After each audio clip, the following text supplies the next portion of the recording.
Hey, what's up? My name is Ryan. I'm really big into the gym and all things relating to mind, body, spirit, wellness. And I'm sitting outside the gym right now in the parking lot, about to go in. And before I go to the gym, I kind of try to get into the right mindset, the right mentality. Maybe I'll watch a few motivational videos. I have a certain gym playlist that I throw on to get myself in the right frame of mind. And one thing that I see with some of these motivational videos is that a lot of them are like angry. It's like some dude who's like being portrayed as the villain, and it's like prove them all wrong. And I understand how that could be motivational to an extent, but I want to offer you a new mindset that you can carry with you into the gym and into any arena of life that's going to give you a lot more energy to work with. It's a lot more fun to work with than the idea of being the villain or like trying to get back at someone in the gym, because every single workout you're going to be tense. You're going to be thinking about your ex-girlfriend, or if you're a girl watching this, your ex-boyfriend, or whatever thing, whatever you're thinking about, you're going to be thinking about someone, some coach who didn't like you, something that wronged you. And don't get me wrong, using that every now and again can be good for like a little bit of a spark, a little bit of fire, but I think the far better motivation is thinking about the person that you're trying to embody, the person that you know that you already are, that is trying to find a fuller expression. And I think it's more of like the archetype of being a leader. So, like, the archetype of the villain is someone who's like out for themselves. Like, whatever they're doing, they're trying to get something for themselves. They're a force that is opposed to other people. What gets me motivated in the gym is thinking about, like, man, like my younger brothers. You know what I mean? Like, I got two younger brothers who I know to some degree or another look up to me as I actually look up to them. And I got to think, like, man, like if I don't hit this workout right now and I don't go as hard as I could, I'm not being that role model figure for them. Or I think about even like my dad, who's on his own fitness journey, his own health journey right now. He's trying to lose some weight, and I think about, like, man, like I gotta like set a good example. Like, I gotta show like that I can really push myself and be in the best shape that I can be for the sake of other people. And so if you have a lot of pent up anger and you're trying to take it out at the gym or whatever, that's fine. That's well and good. I mean, I'm not saying that that can't be use for good motivation, but it's kind of more like a fire, like when you pour too much oil on fire, it actually gets too big and it kind of burns out. It's a temporary source of motivation. What I see happen to a lot of people is they use some kind of anger or resentment to get motivation to go to the gym or to better themselves or to better their lives, and it runs out very quickly, because eventually you run out of that fire. There isn't that sensation there anymore.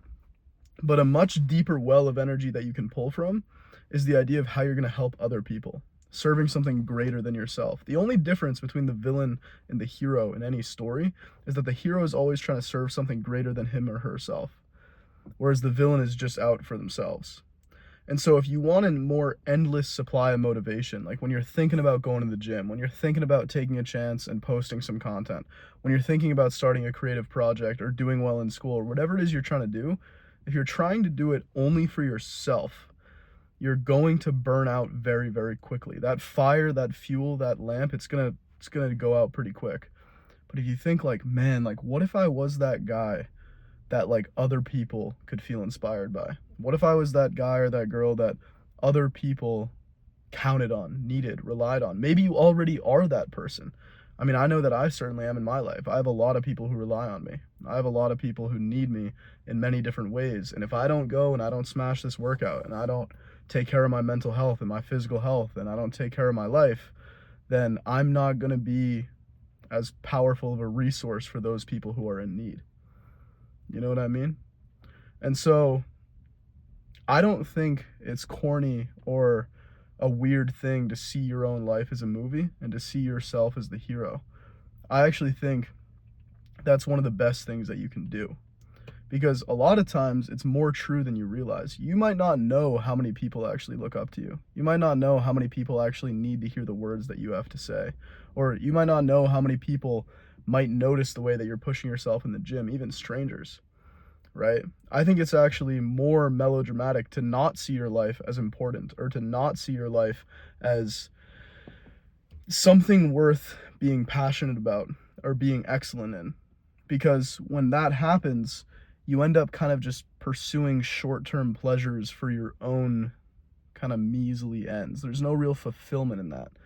The fulfillment comes from when you're doing something for some purpose greater than yourself. I think Tony Robbins said it best. He said that it's not about what you get in the end. It's about who you became in pursuit of what you were trying to get. I think a lot of people who have achieved anything athletically, academically, in business, in their family life, whatever it is, someone who's achieved something, the real fulfilling part is not about what they got once they achieved it. It's about who they became in the process. It's the quality of the character that they developed in that process of becoming that person. And so, if you're looking for gym motivation, if you're looking for motivation in anything, maybe you're not even trying to go to the gym, maybe you're just trying to get out of bed one day, do it for something greater than yourself. Like, I used to keep a photo of my younger brothers on my bedside when I was going through a really tough time mentally. Like, when I was feeling depressed and anxious, I would wake up, the first thing I'd see when I opened my eyes is that photo of my younger brothers. Sorry, that took me a second to say there. And that's what got me through. That's what got me through that tough time, because I realized I had to be there for them in a bigger way. I have to be there for other people in my life, and people who aren't even around yet. Like, maybe you don't have siblings that you're trying to be there for, but maybe there's people that haven't even come into your life yet that you need to be there for. Maybe there's people like, your future kids, and you need to be someone that they look up to, that they can rely on, that they can count on, someone who's consistent, someone who's reliable, someone who's loving and kind and caring and wise. So, I don't know, I think the whole villain archetype thing, trying to be motivated in terms of some sort of resentment, I think life is way too short for that shit. Sorry for the swearing. I think life is way too short to suffer. I think life is way too short to be out only for your own means. Just try to get something for yourself. I think that's a really lowly existence. And that doesn't neglect your own needs. That doesn't neglect your own goals. I certainly have personal goals and things that I'm excited about accomplishing just for myself. I'm excited to get shredded for the summer just because I want to look shredded. Like, that's totally fine. But I think your overarching intention in life has to be that of being as excellent as you can be. Not perfect. Excellence is different than perfection. Excellence is an embracing of your imperfections while in pursuit of your fullest potential. Perfectionism is different. That's a negative thing. But excellence, really, like, how kind can I be? How much can I support the other people in my life? How healthy can I be? How happy can I be? I think that's a really good goal. And I think also helping other people. I think serving other people, that's super important. And I think when you tune into that, you really start to feel yourself as the hero in your story. And you see the hero that lies in other people, in their stories as well, in their lives. You see the good qualities in other people, even if they're masquerading it with some bad qualities and some bad habits at the moment. Anyways, that was just a little rant, a little ramble before I head into the gym. But yeah, find your why, find your motivation, and be courageous. Don't let how other people are living their lives affect what you're going to do with yours. And the best motivation comes from serving something greater than just yourself. Becoming the best version of yourself for the sake of other people. I'm going to say that again. Becoming the best version of yourself for the sake of other people. I think that is the highest pinnacle of leadership and motivation. And the last thing I'll say, another quote that I heard that just jumped into my mind. They say that the greatest leaders are actually the ultimate servants. The people who accomplish the most, who do the most, they're actually the people who are in those positions because they served the most people. They inspired the most people. They were there to help the most people.